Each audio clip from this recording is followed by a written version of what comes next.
Look at this. Continent, continent, continent, and this. Just a bunch of islands floating between the Pacific and Indian Oceans. While making up by far the majority of those islands is the single country of Indonesia. The Indonesian realm is a world of its own with unique cultures, geographies, and histories from the rest of the world. I say these in plural because Indonesia has acted much more as its own subcontinent for most of its history rather than a single country, with many different people groups sharing the region. But Indonesia is now unified, modern, and doing fairly well for itself. As the fourth most populous country on Earth, they have some pretty big potential to grow into. Will Indonesia grow into a big player on the world stage? What is their future? The first thing that sticks out about Indonesia is it's not a single country. It's made up of a whole bunch of different islands. These are huge islands far away from each other, stretching around 5,000 kilometers. In these 17,000 different islands, around 6,000 are inhabited, leaving the Indonesian people separated from each other. But narrowing it down even more, there are only 5 real big important islands: Borneo, Sumatra, Java, Sulawesi, and New Guinea. Okay, and Timor and Bali and the Moluccas and the Lesser Sunda Islands are big too. Making up the vast majority of these islands are tropical forests. I mean, Indonesia sits right on the equator. It gets hot and rains a ton here. It's been difficult to penetrate the middle of these islands throughout history from all of these thick jungles, so the people have been quite coastal. Good thing they're cutting down all their forests, am I right or what? But seriously, deforestation and climate change are going to affect Indonesia more than most other countries. Indonesia is already being shafted by natural disasters. Typhoons, earthquakes, volcanoes, and floods make life and development hard in the interior and on the coast. I mean, Indonesia sits right in the middle of the Ring of Fire, a ring of tectonic activity around the Pacific Ocean. Plus, the Pacific is coming after them too, having a relatively shallow, loose coastline on some of their most important islands. For instance, currently their capital Jakarta is sinking into the ocean. What they do have in exchange for this tough geography is a blessing of natural resources though. Coal, petroleum, natural gas, palm oil, tin, and gold. They just need to destroy their forests to get at them and develop the interior of the islands. That development has always been an Indonesian problem ever since their early days, since highlands in the middle of most islands and short, non-abundant rivers flow away from the interior make it hard to navigate towards the center. This leaves this expansive, large country not that large when it comes to food production, again forcing the people to huddle around the coastlines. Transportation was just the easiest around here too. You could just ship a boat off along a coast to a neighboring city. And speaking of shipping, the Indonesians were blessed for it. Indonesia effectively owns the Strait of Malacca, one of the most important chokeholds on global trade. Pretty much a quarter of global oil supplies flow through this waterway, making it likely the most important sea lane on Earth, all let through by Indonesia. Besides, if you try to flank this strait, you're met with more islands and corridors, and even more to the east too. Simply put, Indonesia decides who goes through and who doesn't, and how much they're paying. Like, maybe blocking China in the first island chain. Expect Japan to work with the Indonesians more in the future, trying to break out of the Pacific into the Indian Ocean for their own strategy, whether through business or military. Because of these waterways, the Indonesian people have always been quite mercantile and open to new ideas, from their trades with the people far away, or at least mainly in Java, where about 55% of the modern population lives. Java has always been the center of the Indonesian sphere, needing to trade with and influence the other islands, but a large and maze-like geography has made some islands escape this Javanese expansion. How has the Indonesian past been, and why are they all one country today? The first settlers of Indonesia came around -2000. They were Austronesian sailors coming over from what is now likely Taiwan before it was culturally Chinese. It's likely they made some coastal villages focusing on fishing rather than this whole agriculture thing. By 800 BC to the 1st century AD, finally farming allowed for some small cities and kingdoms to be established, focusing on trade with each other, being a naturally seafaring people, and the Austronesians controlling the sea lanes. There was inter-island trading and trade with Southeast Asian, Indian, and Chinese kingdoms selling all their spices afar. However, their main partners were the ancient Indian kingdoms, getting ideas like Hinduism and Buddhism from them. There are a plethora of small little Hindu kingdoms that sprung up and died down then, like the Taruma, Kutai, Sunda, Kalinga, and Mataram. By the 800s, another kingdom came, the Srivijaya. They were the first major multi-island seafaring empire. Well, less empire and more confederacy, spreading Malay culture and spices everywhere. Having never been centralized, they were struck by the Chola kingdom and declined rather easily by the 1200s. In a power vacuum created by the fighting between kingdoms, islands, and a competition created by wanting to be the best and cheapest traders, the Majapahit rose to power. The Majapahit were the strongest and most unified of all the pre-colonial Indonesian powers, stretching from modern-day Malaysia to New Guinea. Their center was of course the relatively flat, relatively dry Java. They ruled over a time of peace when everyone stopped fighting because now they were conquered by the same power, and then they started fighting through trade. Cha-ching! The Majapahit couldn't last forever and declined in the 1500s when Muslim traders coming from across the entire ocean began moving in and attacking the Majapahits for their deals not being good enough. As the Muslims traded, they started chatting with their customers, and I guess they talked a lot about this new religion to the Indonesians called Islam. Some Indonesian kingdoms decided it was a good idea and slowly converted their people to Islam. The kingdoms of Demak and Pajang were some important Muslim kingdoms centered around Java, spreading outwards from their most important island.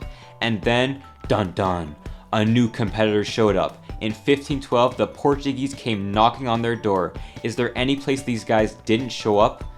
They weren't interested in these larger kingdoms with huge islands though, but these smaller islands to the west, the Maluku Islands, also called the Spice Islands. While the Portuguese set up their camp, eventually becoming Timor-Leste, more Europeans showed up, starting Indonesia's modern history.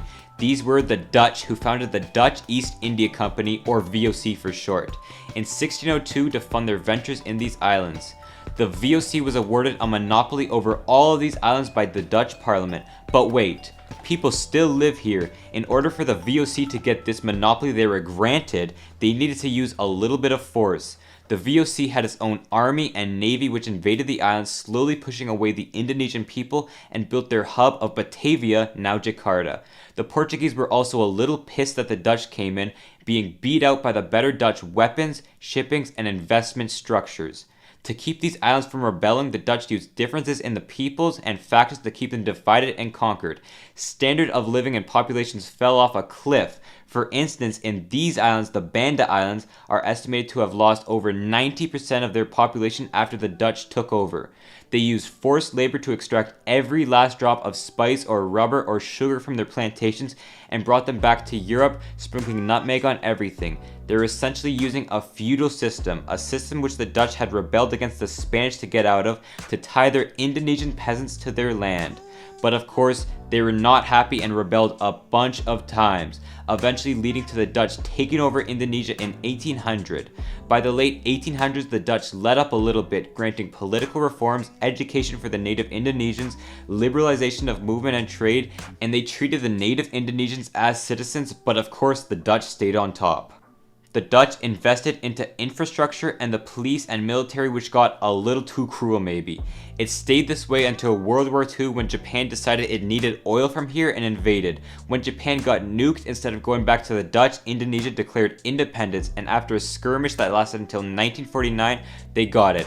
Post-independence, Indonesia has been plagued with poverty, authoritarianism, religious, ethnic, and political tension, and many separatist movements. Through their guided democracy program called Nazacom, which represented all parties, it started to resemble a one-party state as they moved closer to the Naz in Nazacom. This nationalist Indonesia expanded militarily, forcefully keeping New Guinea, Borneo, and Timor part of them and fighting off the Dutch. A coup and mass killing purges in 1965 led to a new order in Indonesia with a dictatorship and cronyism rampant. This government under Suharto was one of the most corrupt in history and ended up taking around 15 to 35 billion US dollars from the Indonesians. When their dictators stepped down in 1998 from economic and political tensions, democracy was strengthened and regional autonomy grew. But if this dictator is stepping down from power because of these issues, you know it must be bad. So just how is and was their economic situation? Long story short, the economy of Indonesia has been awful for a long time but is slowly getting better nowadays. One major issue is for the first time in really its history, Indonesia is not totally export based nowadays. In the Majapahit days, they exported wood, spices, rice, diamonds, and meat to Indian and Southeast Asian kingdoms. In the VOC days, the Dutch had extracted in the form of forced labor and collecting taxes on things like sugar, spices, or coffee, forcing the locals to stay on their land and only to grow their good. So by independence, the couple hundred years of this system had some pretty bad effects on wealth inequality and poverty in the nation. They virtually had no exports, no foreign or domestic investment, and inflation hit 1000% when the Dutch left an inexperienced government to run the country by themselves. There was understandably some chaos and instability during this time, leading to the military coup in 1965. The dictator Suharto did one thing right though by enlisting the help of the Berkeley Mafia. No, these guys didn't shoot their opponents and make offers you couldn't refuse. The Berkeley Mafia was a group of US educated Indonesian economists who worked under Suharto. They started major austerity checks on the government, stabilized the rupiah, lowered inflation drastically, and bumped up that juicy foreign investment. They likely would have liberalized fully, but it wasn't exactly the most accepted ideology among the more protectionist, nationalist, Islamist, and communist sects of the government. After the oil shock of 1973, GDP per capita rose by 6 times in the 70s, but it just uncovered a dirty secret in Indonesia. Indonesia at this time was essentially a collection of government-granted monopolies to Suharto's friends, and the foreign debt they had racked up was immense. They had no enforcement in their banking sector to actually give out loans, most lending ending up being collateral based, and their contracts were not enforced or just shut down by the larger monopolies. Indonesia was a hub for hot money flowing in and out of a country for monetary gain, superficially inflating the economy and crashing in 1997. During the Asian financial crisis, Indonesia was hit the hardest from their mismanagement and corruption by the dictatorship and cronies. When Suharto left, some monopolies had to be dismantled by the IMF, like Suharto's son's clove monopoly, who bankrupted many farmers by forcing them to sell at extremely low prices. But cronyism, corruption, low foreign investment, tough supply chains, and poverty still continue to haunt Indonesia. They're trying to combat this by becoming a manufacturing and material hub for the region. Indonesia has recently had their exports outnumber their imports, exporting coal, palm oil, and raw ores to places like China, Japan, India, and Singapore. Together, services and industry make up about 90% of their economy, focusing on transportation and manufacturing. I mean, if they're making the goods and live here in the middle of the ocean, they might as well be the ones to transport it too. They're already in the top 10 countries for manufacturing power and hoping to become a top 10 economy by 2030. As a US ally and a strong trading partner counteracting China being the first and second island chains, Indonesia could become an Asian manufacturing and trading hub, perhaps for Southeast Asia, Australia, or the US. Their GDP per capita graph is looking rather exponential, so it's likely making some good progress. To get even further, Indonesia needs to try its hardest to break up the protectionist, nationalist policies that have been set in place by years of cronyism.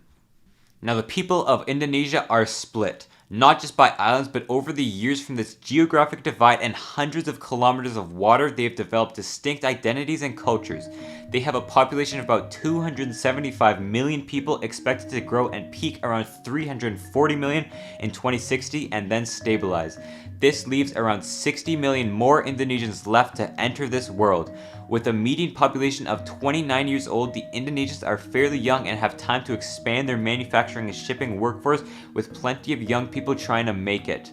I mean, manufacturing is not exactly a high-end job. It needs cheaper labor, and generally, younger people are paid cheaper wages. Manufacturing has a great chance to really take off in the nation with this demographic structure. And as I have said before, around 55% of these people are Javanese, but the fastest growing regions are on the outskirts. Places like Sumatra, Borneo, Timor, the Moluccas, and New Guinea are all growing, whereas Java is shrinking. Perhaps the manufacturing in future Indonesia will be less Java-centric.